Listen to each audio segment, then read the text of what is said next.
Баршаңызға қайырлы күн, сіздермен Манат. Бүгін біз өте дәмді қытырлақ фри дайындайтын боламыз. Ол үшін бізге 2 картоп және осындай твердый қажет болады. Оның жанындағы пышағымен осылай картопымызды жұп-жұқа мөлдір қылып турап аламыз. Қараңыздар, жұп-жұқа.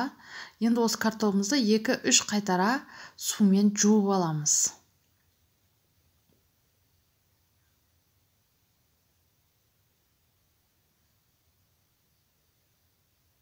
Салқын сумен мен 2-3 қайтара жуып аламын. Жуып алған картопымызды салфеткаға жайып, немесе таза шашық жайып қойып, осылай суын сорғытып кептіріп алуымыз қажет. Барлығын біртіндеп қоятын боламын. Әрқайсысын жеке-жеке қоятын боламын осылай. Өйткені барлығының арасында суы қалмауы қажет бізге. Бетін салфеткамен басып, барлығын суын кетіретін боламын.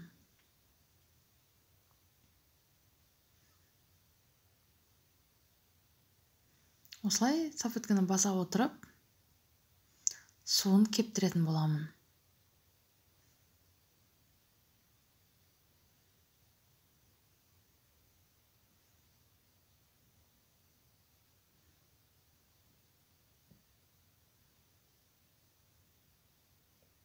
Бетін жақсылап бастық. Енді астындағы салфеткасы су болғандықтан осылай мен салфеткалерді ауыстыратын боламын.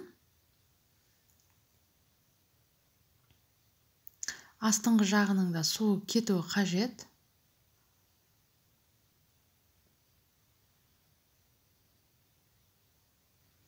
Дәл осылай бәрін қайтадан жайып шығатын боламын.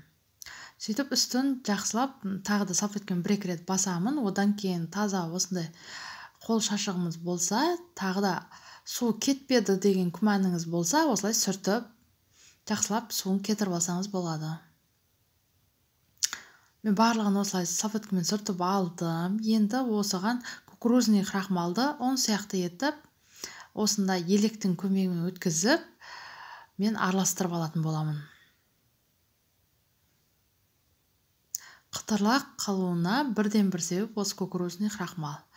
Майымызды отқа қыздырып, орташа отта барлығын жеке-жеке салып, осылай екі бетін аудара отырып, сарғайғанша пісіріп алатын боламын.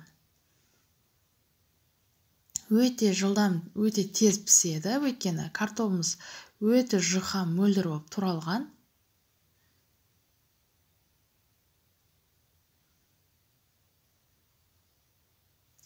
Бір 2 минут қана жеткілікті.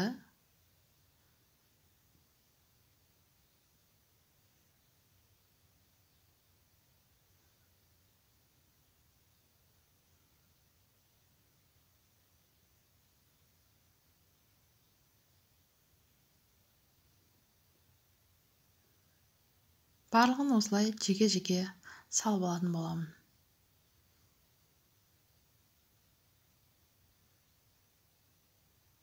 Ешқандай көп қоспаны қажет етпейді. Міндетті түрде жасап көріңіздер үй жағдайында.